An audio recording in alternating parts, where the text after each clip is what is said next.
Welcome on in, welcome on back. We are here with another San Diego Loyal Team 1 interview.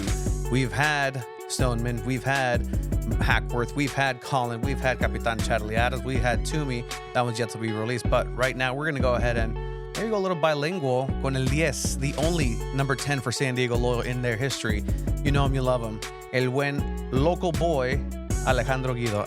Alejandro, welcome to the show. Gracias. Thank you, guys. It's exciting to be here. Hell yeah. Long overdue. Yeah. Oh yeah, man. Yeah, te tengo like going up that damn hill and back and game days and training. It's like, hey, we'll connect. But you're a busy dude, man. You've always been a busy dude, up and down. Just being at your absolute best for the team, and that's something that San Diego fans have known about you for a while. Is that le echas ganas, le echas el producto de gallinas, my dad would say, like just huevos. But I mean, yeah, that's literally what he said. But just kind of, I'm glad to have you here. And we have a large scope of time to kind of capture here. But for those that don't know, not necessarily on the release day version 1, it was patch 1.1 for San Diego Loyal. Alejandro Guido joins in that year 1. What is San Diego Loyal like? What did that sound like for Alejandro Guido at the time before you joined the team? And then how did that eventually make it happen? How did that work out? So let's start by how it worked out. So I come off of a season with LAFC of many injuries, and I had no playing time because of it. I was out for like a year.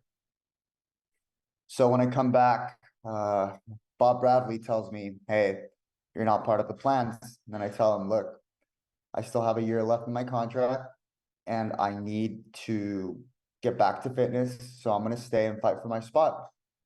And I try to get back fitness. I try to get back from my injury. And in the middle of the season, I do. But he's not giving me a chance. So that's when my agent and I decide to look for another opportunity. And by then, that opportunity was San Diego. My agent has a good relationship with Landon, and everything went through. And it was tough at the moment because I'd been in first division in Mexico and the MLS, and going down in division was something that hit the ego for sure. But then I also saw the positives, which is being able to play in my hometown with my family. And that was essentially why I decided to come. And I haven't regretted it since. And I think you can tell, right? The team announced it and everyone was stoked. Everyone said, whoa, Alejandro Guido, that's a real deal player coming into the USL. And I think after you had your first 90 minutes played with San Diego, they asked you and you just had a smile on your face. And I believe you just said, I'm just happy to be able to play again. Like, what was that like for you to just be able to play a full 90 and be the go-to guy in a team? Man, that's what I wanted all my career. It's been since I was the kid. I miss doing that. And fortunately, so many injuries that hindered my career affected me and weren't allowing me to do that. So once I was able to do that, it was just a sense of relief and a sense of, man, all that work that I put in to get back, to keep on fighting, not letting the dream go. It was the rewards. I was reaping the benefits and of that. Never giving up. And then you come to San Diego Loyal. Obviously, you're part of the fabric and the story of soccer in San Diego. And then you come across Landon Donovan, who, and tongue in cheek here, like, we've always known it's been Nate. But Landon Donovan también aporta, también hace lo suyo, aunque, as Mexico supporters here, that was kind of rough at the beginning. But kind of what was that like, and the mentorship that he himself had on you in order to play some of the best soccer that you eventually ended up playing here for San Diego? To be fair, Landon had a lot to do with my success here. He got the best out of me. He not only did he inspire me because he's the best player in the history of the US, and he plays with the number 10 on his back. We were different players for sure, but he just got out of me something that I don't know many people have been able to do, and he knew how to push those buttons with me, and so I'm very thankful for him. He's always believed in me, believed in my talent, and even today, every time he sees me, he reminds me, and he just lets me know and that he believes in me, and that having someone with that status believe in you, just at that time when I lost belief in myself because of so many injuries and thinking I was never going to be that player again, he believed in me, and that helped me get back my confidence and believe in myself again. Yeah, man. And you come into the team, right? And you're gonna have playing time and all that, and then COVID happens, and it's kind of more like a man. Really, I mean, actually, I think you came in right after COVID, right? Yeah. Right. Yeah. Yeah. So what was that like coming into a team after they kind of experienced something different together of like Zoom trainings, and then you come in and you're able to play again? What was that transition like? Yeah, it was a tough transition, to be fair, because uh we were with LAFC. I was with my wife in a tiny apartment. We were there for 3 months, 2 months, and we were doing individual trainings as well with LAFC. And then eventually we started going back, and it was crazy because they would divide the field in 4 quadrants, and you could only step in one quadrant and run around. And then you couldn't touch anyone, you couldn't be close to anyone. You would get from your car, go to the field, go to your quadrant, run around there and touch the ball a little bit, and then go back. And that's basically all we were doing uh, until I had the opportunity to go with San Diego. So I hadn't touched the ball. I mean, I had touched the ball, but I hadn't played or passed the ball to someone in a while. So that transition was definitely weird. And I came back and I was able to again play with teammates, and it was definitely tough. I think it was tough for everyone. It was just weird times. Yeah, no, and obviously in coming into it, something that's been always apparent about you, Alejandro, and you've always been open about it, and I was going to say this for a little bit, but we'll just get into it now. Is you've always been a proponent of mental health and just the taboos that kind of comes with being a professional soccer player, being of the same background that me and Chiva share here, where a nosotros nunca nos enseñaron cómo ser vulnerables, never to like necessarily feel or even in the training facility, like, oh, like you're playing this way, and the immediate correction is berating and just emotional. That was the old school way of coaching in a way, but how important has your development in this mental health aspect helped you on the field? And I mean, you're talking about it, right? You've had some tough times, and belief in yourself, and that's all encompassing in that.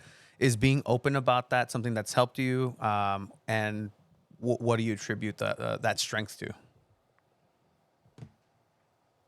Yeah, definitely. My upbringing, especially in the masculine culture that is our community, Latino especially. Well, we're not very vulnerable, and we're taught to basically push through our woes and our emotions and be the strength guys, the guys with strength in the family. And that was always me. And to be fair, I think that push and drive was what allowed me to be successful, because I would push through anything, any pain, any setback, but I never externalized it. I was never able to process it and get over it. I just let it sit in the back of my mind of the truck, and the truck kept moving till eventually the load was so heavy that the truck broke down. And that's why I am such a big proponent of mental health, because I've been through thick and thin. I've been in the deepest hole that you can be as a human being. And I was able to survive it through these different tools that I was lucky to be able to access because of being a professional player and being just having the access to all of these facilities and care that not a lot of people are lucky to have. But with this, I was able to get a lot of tools in order to be able to process all of these emotions, which eventually reflect on the field. And yeah, so now I want to help other people and tell my story and be able to teach them that, hey, there's tools out there, there's resources out there that are free and that can help you tremendously and change your life like it did with mine. I don't necessarily want to say name names or anything, but with the team and Loyal and the players that you've encountered, is this something that you've had anybody approach you with, just maybe in private, where it's like, hey man, like you saying this has really helped me. I know there was a post a couple months ago about just that, right, addressing the stigmas of mental health. And is that something that your teammates have come out? Do you see that in them and kind of try to approach them as well? What's that like on that front?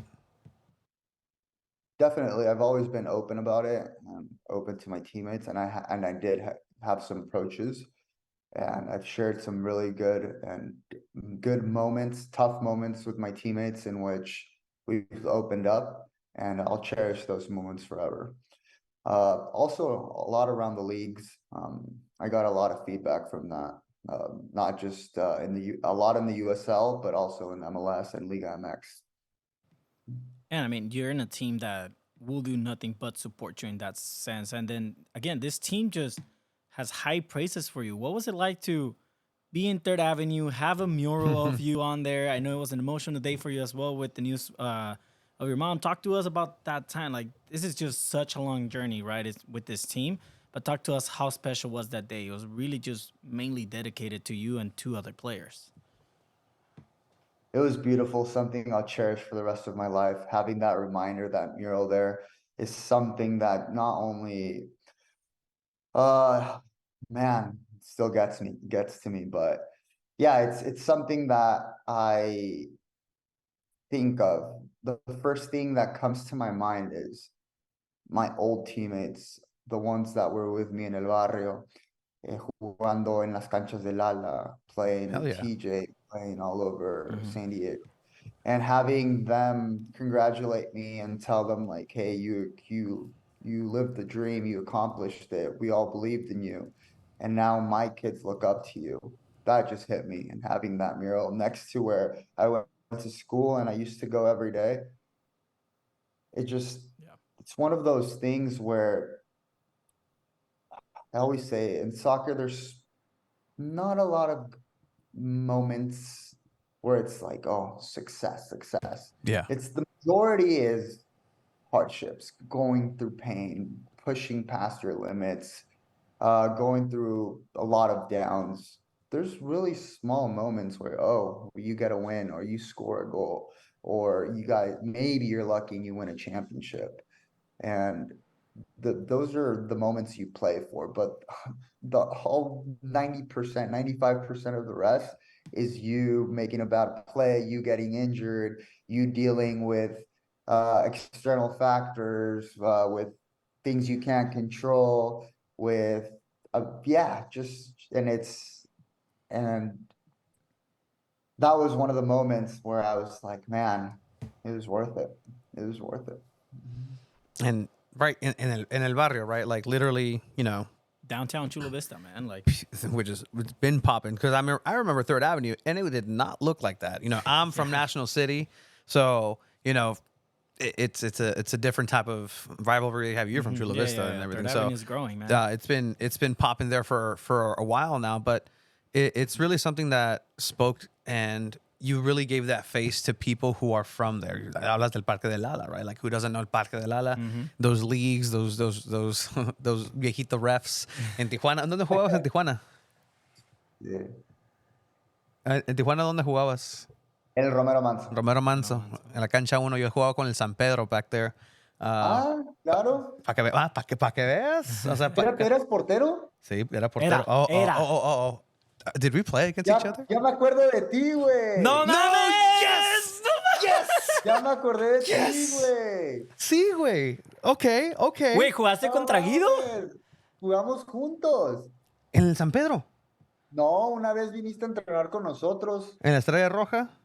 en Club Amateur Guadalajara y a Sí. veces venías. No Sí. mames. Sí. Igual de gordito, güey. Sí, I mean, igual. Yeah. ¿La armaba o no, güey? Sí. Ese sí, Vato. como que le Vato. tengo que decir que sí. Vato. Sí, llegó a jugar con. ¿Fuiste a la selección? A la ¿No? Oh my God, yes. I feel so validated. La Liga Menor de Tijuana, yeah. Y estaba con el arquero Islas, ahorita que es en el Chihuahua Savage, un zurdo. Y luego estaba otro portero que era el Bro, Junior. He just retired. I just retired because I need to make myself more serious to cover the MLS and break the news that, blah, blah, blah, blah. Pero sí, güey, okay. I mean, hey, hell yeah. I played, siempre I told Joe Corona, like, él jugaba en La Gloria, pinche lote baldío con piedras. I'm like, oh yeah, ahí también jugaba. That's awesome, dude. No. Mercamex, ¿no? Me tocó en todas las En el Piedramex, porque esa madre tenía Piedramex, pinches... en el Pondoco, Yes. And luego el Reforma. For those of you who don't speak Reforma, Spanish, just know that Lati. Tony played with Guido, guys. If you don't speak Spanish, that's you're just catching up. Tony played with Guido and TJ. Wow. Growing up. Wow. That's awesome, dude. That's really cool, man. That it's kind of cool. And seeing people who from back there succeed, and the same thing I had with Islas, because I was doing commentary for the Soccers, and I'm like, Jose Islas es zurdo. Este vato juega igual con ese morro. Like, yeah, small world, 100%. That's crazy, dude. Pero bueno, yeah, like, and we even now, dude, as an adult, right? I see you and I'm like, oh, este vato, ¿sabes qué? I'm glad that somebody from our upbringing has made it, has lived it, has gone through it, and that just makes everything that we do now. Like, this is my extension of not being able to play anymore. Yo me lesioné, ya valí verga, así que pues, I got injured, so this is kind of how I uphold that. And man, this is I'm taking it back, but it's really good to be able to have that for the younger kids, because again, in those times, jugabas con el Halcón de Tijuana, van a venir los Cholos, van a tener visorías, que no sé qué, que vas a they're going to pay, you got to pay this much to get seen by Cholos, they're going to come over, they're going to have trainings. Nacional de Tijuana was a team that was there at some point.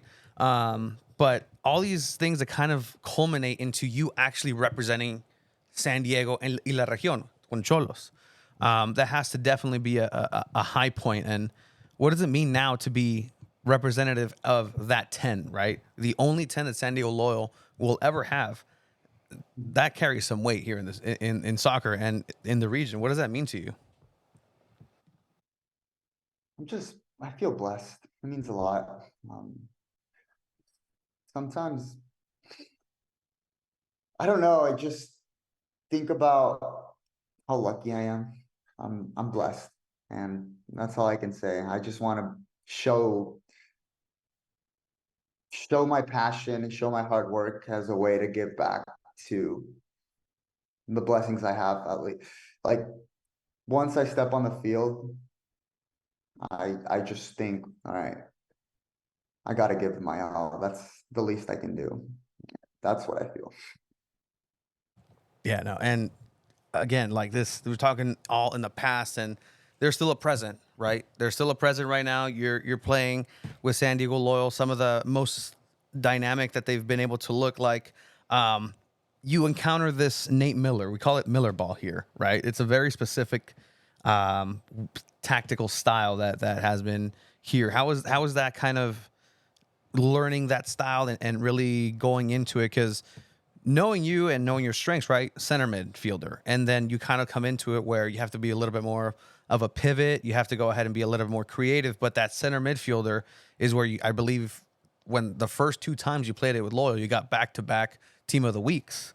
Those really highlighted that that strength you had. But what has it been like your experience here with Miller Ball? It's been good. I've really enjoyed learning his style of play and the way he sees football.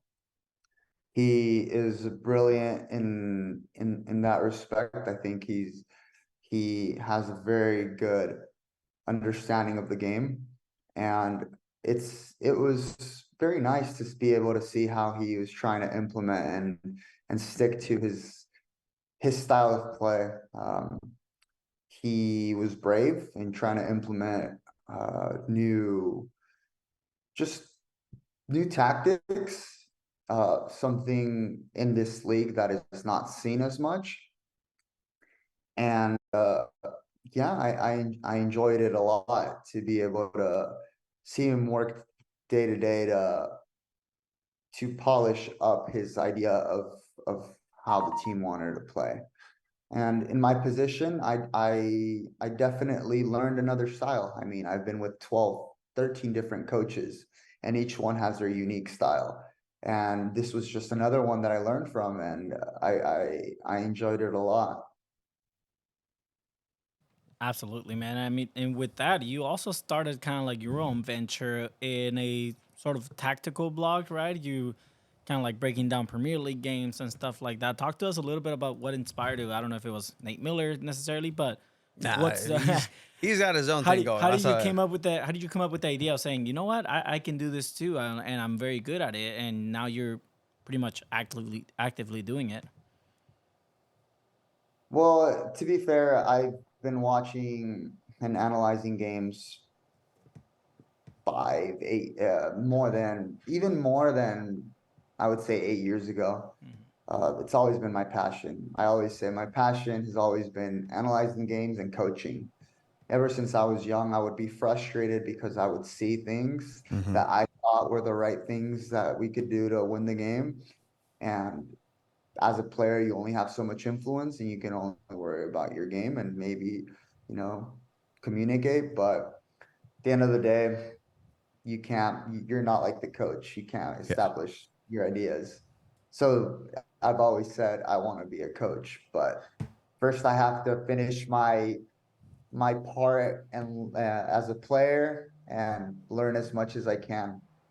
But going back to that, so I've always had that passion and I've always done it. I I watch at least a game or two per day, and the only thing now is that I I got I'm sharing it with other people. I was like, why not? Might as well. Uh, so it took some time for me to come to terms of sharing and being out there and throwing myself out there as a still playing as a professional player. But why not? It's me. This is who I am. I love it.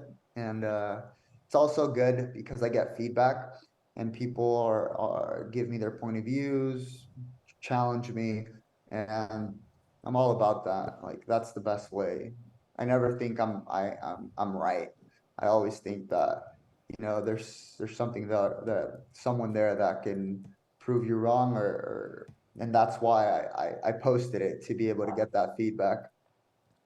Yeah, and look, this is a part of the game that is really understated in the enjoyment of the sport here in the States, I feel, is that the tactics side isn't necessarily as covered where, look, if you watch the NFL, right, you got 12 different shows with touchscreens and going back and forth. You really now are starting to see that, but in the Premier League. Yes, they're throwing money in the MLS and the USL.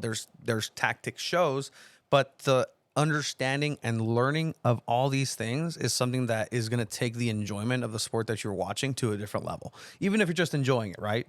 But this is something that's incredibly important, and the way you explain it too is easily understandable, which is honestly the simplest way of really doing it. Somebody who does it really well is able to explain it to a first grader, right? And this is something that is very masticable. It's malleable. You can process it, and I mean, this is a great tool that you're sharing, and I'm really happy that you're going out there and doing it, right? You're also doing individual profiles of players, the Bukayo Saka, Foden, Fernandez. Um, are you a Chelsea fan, by the way? Empezaste con el Chelsea, con dos. ¿Le vas al Chelsea? No, I'm not Okay. actually. It was just I was really interested in all these new young players that they were bringing about and how they were going to be like cohesive, and it was just an interesting project. And I started with them because they also played Liverpool, so Mm-hmm. it was the first game of the it was the best interesting game of the first match week for the Premier League. Yeah. So I chose them, and eventually I really liked Enzo and Nicolas Jackson, so I decided to go for those two. So It was just I'm just curious if after your soccer career and everything, if you had the two choices available, one it's a tactical show where ESPN or Fox or someone hits you up and they're like, "We want you to have this show," or you get to go the coaching route. What's the dream? Like you get to go a USL coach and eventually maybe MLS or something. What is the route that oh, you'd kind of go for? oh, I want to be a coach. Oh, Like yeah. Gotcha. there's not even a question about it. No, that's Okay. that's really cool, and that you've always had that vision, right? And it's always to kind of give back, and it seems like that's a theme here where, you know, the sharing of knowledge is something that you're passionate about. You're a very cerebral player on the field, and you know there has been setbacks as you're talking about. Sometimes during your play, sabes que you think of doing things, and the body pues a veces no te deja, just whether it's through injury or whatever. But what has been the most satisfying time that you've been playing with San Diego Loyal? And I mean, it could even be right now, where you really found like, okay, I've found a new Guido. This is who I am, or this is my best version of me. I think it's been so. I've always felt like my biggest, or one of my biggest traits as a player was just my pure passion to win, and translated into just being intense, aggressive. And that always, when I was in Tijuana, they really pushed that from me to bring it out of me. And once they did, that was my main trait.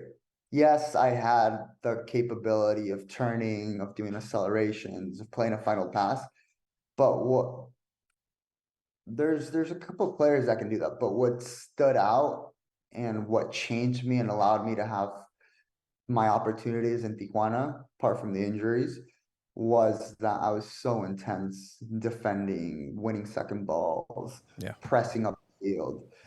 And when I got here to San Diego and I came in the first two games, well, they put me more as a 10 position.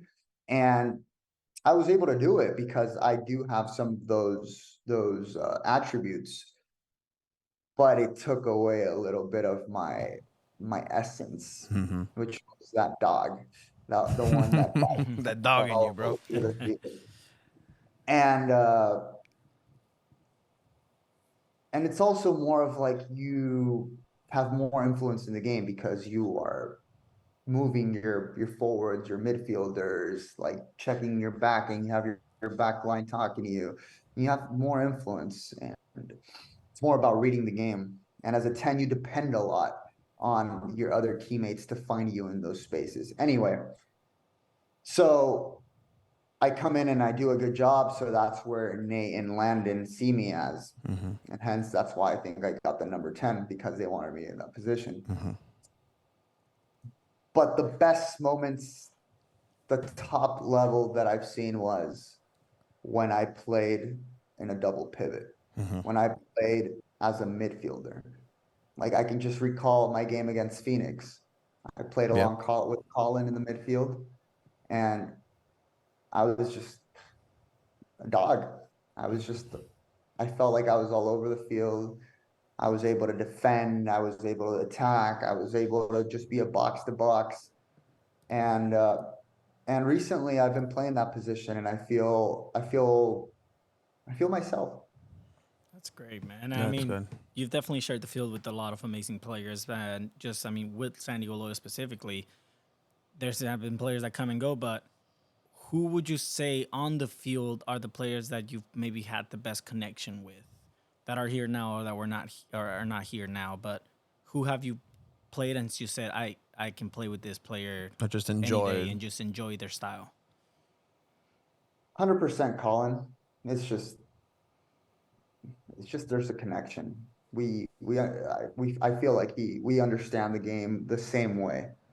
And it's funny, we're in the middle of the field, and sometimes we don't even need to talk because we already know what we need to do for each other, like how to complement each other. Like I don't even have to look, and he's already in the place where he should be, and he knows that I'm gonna be behind him and cover him. And it's just nice.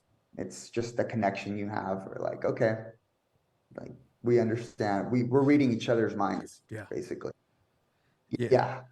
It's really important to have You that. got a couple shouts. From Yeah, all the players, honestly, yeah. I think that's the most shout-outs, the player with most shout-outs Because is that's Colin. a question that we've asked pretty much all the Team One player, and I think Colin has gotten a lot of the shout outs And let's too. just talk about just the ease of being able to play with him. He's just so adaptable. He does everything well. And when he needs the help, like, yeah, he'll be your support, but then se escalonea and be right behind you to get that support back. So that's fantastic to hear. And hey, good job, Colin. But other than on the field, like, ¿quiénes son los compas? ¿Quién han sido los compas aquí en San Diego? I mean, Su gallo, look, Joe aquí, Corona, ¿cómo no? también, o sea, obviously, but I mean, I'm about to put a video of in the archives of the Guido Instagram where you are in Coque just having a blast. And is this really just kind of the relationship that you guys have been having? Like, it's just fun. I know some players here and there, but like, is this the vibe forever here? You got the moves, bro. Yeah, Coque is a friend for the rest of my life. He's a brother. He just came in, and we bumped into each other in our lives, and we just hit it off. It was just like that. And yeah, it's Coque and Joe, 100% Joe. I've known Joe for a long time, and he's just a person you want to be around with. He's a good guy, and I really enjoy my time with him as well. Joe Kia Motors Corona. Love the plug that he's doing. We used to call because I went to high school with Joe Corona at Sweetwater during that time, and so kind of like the tongue-in-cheek joke with everybody was like, "Oh yeah, El Empeño, yeah, 100% Joe." El Empeño. It was a commercial back in the day of Empeño, but no, that's great, man. And as we're kind of winding down the conversation here, like. You recently had on Monday, I believe, really emotional write-up. And, something that I've heard about you is that you always have a little notebook that you always carry, at least for tactics, for writings, just for anything. And you express yourself in a way that, a lot of people, once again, resonated with. And you can go ahead and check that out. These are your words. But, like, what did it mean? Or, like, when you came about writing this, like, I know it came from the heart. So could you just kind of expand of just like the moment that, just writing this puts you in, and what does this necessarily have to do with the people that have been cheering you on, the locals and everybody here in the area that are supporters of San Diego Loyal in general? Well, ever since we got the announcement, I've been thinking and thinking and thinking about it. And at the beginning, I didn't quite feel it. I was a little numb to it. Felt it was so far away. I was in the middle of the season. And as time went going on, I kept reflecting on it, and I journal every day. That's the first thing Awesome. I shower and then I journal. And I go over things that are in my mind, and that was a constant one, obviously.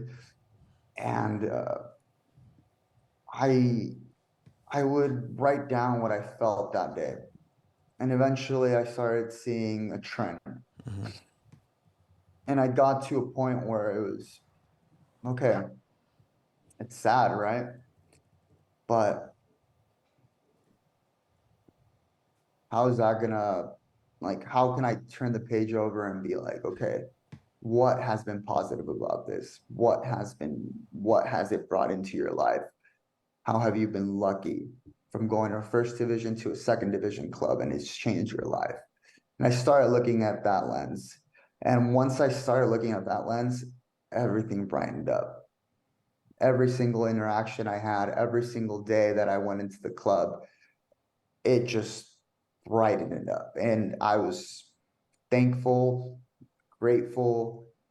I would, instead of being gloomy, sad, anxious about what's next, I come, I enjoy my day, I enjoy my relationships, I enjoy being out in the field, I enjoy seeing my family up in the stands, seeing the locals, seeing the fans, doing the San Diego ER, getting on the pitch, smelling the grass, everything just changed. Yeah. So I kept just hearing fans, hearing players, coaches, and I would be patient and just see how people would deal with it, and everyone would deal with it in a different way. But I saw a lot of anxiety and a lot of sadness, Yeah. and I wanted to not. It was also, it's good to express it out and leave it out in the world. Mm-hmm. But I was also I wanted to give a different perspective that I hadn't seen being brought up, and how much of an impact this club has had in this community, especially because I'm from here. Yeah. And it just made sense. It made sense to me how this has been such huge progress into the soccer community and landscape, and Yeah. the new dreams and possibilities that exist now. And it's largely attributed to San Diego Loyal and all of the fans, the supporters, and the people who've worked behind the scenes. You really couldn't have imagined this, kind of joking, right? Oh, we played in the same area and this and this and this. And back then, like, even Cholos happening was a mind blowing back in the day. And here it always seemed 100%. ¿qué pedo? Like, the Yeah, it's primera happening. división, Yeah. desde la segunda división, okay, we got to build, but like, Oh, Y luego ganan el campeonato. like, and but uh-huh. us, we knew Tijuana and San Diego, this region, without professional soccer. Yeah. Yeah. We as kids craved it. Yeah. I would watch Liga MX and Libertadores every weekend. Mm-hmm. Yeah. And I would be like, man, I want to go to a game. And I would have to support another team that my dad liked. Mm-hmm. And it's like, man, when I started getting opportunities to go to other clubs, I had to get out of my hometown. Yeah. And now people can stay here and do that. Mm-hmm. People can go to a game and look up to this and witness it firsthand, and have like these figures to look up to and emulate. And we didn't have that. Yeah. We only had it through a screen. And I'm new getting ones, chills, man. new ones are getting made. Look, Duran, Xavi, like these are kids who are coming up and have that option here. having now. that option, and they're here, and they're somebody who they're looking up to. They played at Surf, they played at everything on this side, and they have that pathway, and it's just so beautiful to just really take that step back, and I really appreciate your perspective on that on the write up, because it's important. Like, do not forget, no se olviden why this is here. San Diego Loyal is the reason this is all here. And anything less than that is disrespectful to the entire San Diego community that's been here. And I liken it almost to a conquistador and native type of situation where the natives always been there. Soccer's always been here in this area. Somebody else comes in and is like, oh, wow, this is cool. We can make money off of it. Cool, make money off of it, or do what you're gonna want, but respect it. Like bring it up, and that's what Loyal did, and that's what is really impressive about the project that Andrew Vasiliadis and others kind of embarked on. Is they did it. The dream happened. It seems like a dream that it even happened. Like, it's crazy. I agree, 100%. And you're very well versed, very verbose in your. But we've been asking the players that we've been having from Team One just to almost put that into a compact disc version of just 3 words. if you were to put your San Diego Loyal experience into 3 words, what would those be? Colin went off the rails. He just gave phrases like, "Oh no, I feel like this." Okay, great.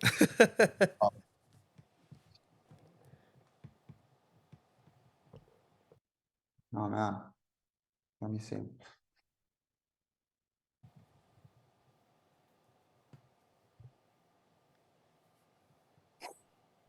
It's a tough one. Yeah. Yeah.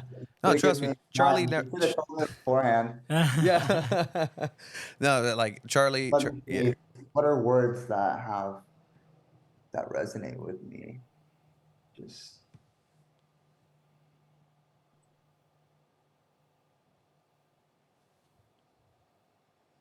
Once again, it's an example Yeah. of que, o sea, piensa las cosas. Like you're very thoughtful, and I think that people see a soccer player at times like, oh, well, it's a soccer player, right? Like, no, like these are some of the smartest people. Like my favorite midfielder has always been Frank Lampard. That dude's a genius. Es un genio. But you know, yeah, I it's don't part. like saying things without thinking about them. And sometimes when with Cholos, they used to give us those like the quick fire questions. Oh yeah, I yeah. never liked them, and I was like, why? Why am I gonna do that? Like, it's not me. It's not me thinking. It's just me being impulsive. Reacting. Yeah. Yeah. You just right there. Okay. And that's fine. If anything, you just post 3 random. I'm gonna come back and I'll post it. When you post it, I'll have it ready and I'll Perfect. tweet it. I Perfect. love that. I love that. That's actually a great meet in the middle there. But I just want to say from one Alejandro to another Alejandro, thank you for representing the city, man. and the name. And the name and putting Alejandro's on the map and making the name right. Para que veas, like we weren't kidding. This is I found this. Like this is the time period where we're talking about. I mean, No. ¿estás ahí o no? I mean, I don't know, but like Let me see. I recognize some people. el pinche Tony ahí in the middle with the Ahí blue está hair. Ernest Nungaray. That was my Ernest coach. Vato, yes. I mean, Chuy Wait, Nungaray. how old Yeah. were you there, Chuy? Tony? Puta madre, güey. Like this is 2000. Ahí está Ernest, sí. Y está Gacelo, creo.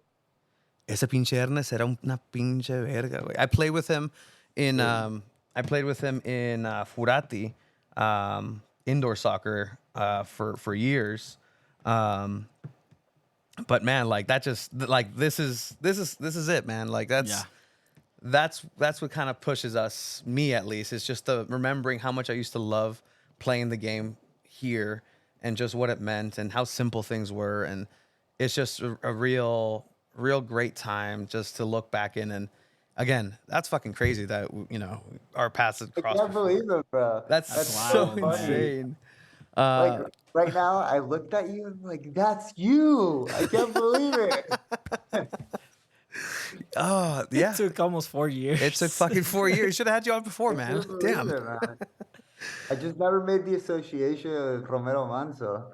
Yeah, because that's the thing. Like my specialty back in the day was indoor soccer, and so That's right. I played in Furati, Fogol, and was in those leagues. But my Monday, Oh, I Wednesdays. was in your team. Yeah. How can you not remember that? Yeah, like it's How could you not remember that, Tony? What? Like honestly, Guido, dude. it's Güey, no la armabas como otros morros entonces, Guido. ¿Qué pedo, No, era güey? malo, güey. Era ¿Qué defensa. pedo, güey? Nah, I'm just playing. No, I'm güey. just playing. Tú la armaste, güey. Nah, neta. Mis defensas were always my boys. That's why, like, those are my guys. Ah, man, that's insane. But I mean, ¿todavía le armas al FIFA? I know estás ahí con en el Warzone, en el Play. Sí, no, ya dejé de jugar porque dije, bueno, voy a usar mi tiempo para hacer más videos y cosas más productivas. Pero, ay, me encanta el FIFA. It's so good. I was. Yeah. I miss it. You had a fucking ultimate team that was excellent. That's the thing about ultimate teams. I hate. miss so It just much. It's so vanishes. fun. That's the only place that I felt like a coach, you know? Yeah. That's why I liked it so much. Yeah, and that you can really adjust the like if you really get into it, right? Like you can adjust tactics to the minimal. Yeah. And then there's others like me too that buy Chelsea, get on career mode, and then get a billionaire buyout on top of that. You're like Coque. Coque does that. Oh fuck yeah! Just sell She everybody. bites everybody, ¿Sabes all qué? the Este güey, stars. no, güey, I hate you anyways. Adios. And then I get an 18-year-old from Brazil to come in, and he's my 56 starting midfielder. Hey, let's go. Right. Yeah, Oh, he does both. He buys PSG. He gets PSG, gets unlimited transfers, and then he gets Almeria in third division, and he starts trying to put it into first division. I fucking love that. Oh man. Well, Alejandro, it's been an absolute pleasure, and I mean, now we have to keep in touch. Like, I'm sorry, like, Yeah. quieras o no, like that's kind of where this is it. But we're really excited to see you and the team play. One away match at Las Vegas, and it's playoffs, October 22nd. Enfocado, focus. That's how the team is. They're ready to go. You're ready to go. Todo listo? Never been more tuned in. Everyone is on the same page, and we're ready for this. Well, we're gonna try to get the second place where we are, and then just work our asses off, give our hearts out in that playoff game, and we're gonna make a long run. We're gonna win it. We're gonna bury yeah. us with the fucking cup. Fuck yeah. Fuck yeah, man. That's fucking great. People are gonna love to hear that. Again, thank you, Alejandro, for your time. Stick around. We're gonna go ahead and I'm gonna talk to you a little bit more. But thank you for joining us here. This is Alejandro Guido. Thank you. Until next time. Thanks, guys. Just thank you for all your support and all your coverage. It's time, effort that you guys put in it, and we felt it, and we've always felt your support. So thank you for all of that, man. Of course, man. Appreciate that. Hell yeah, man. Ahí estamos.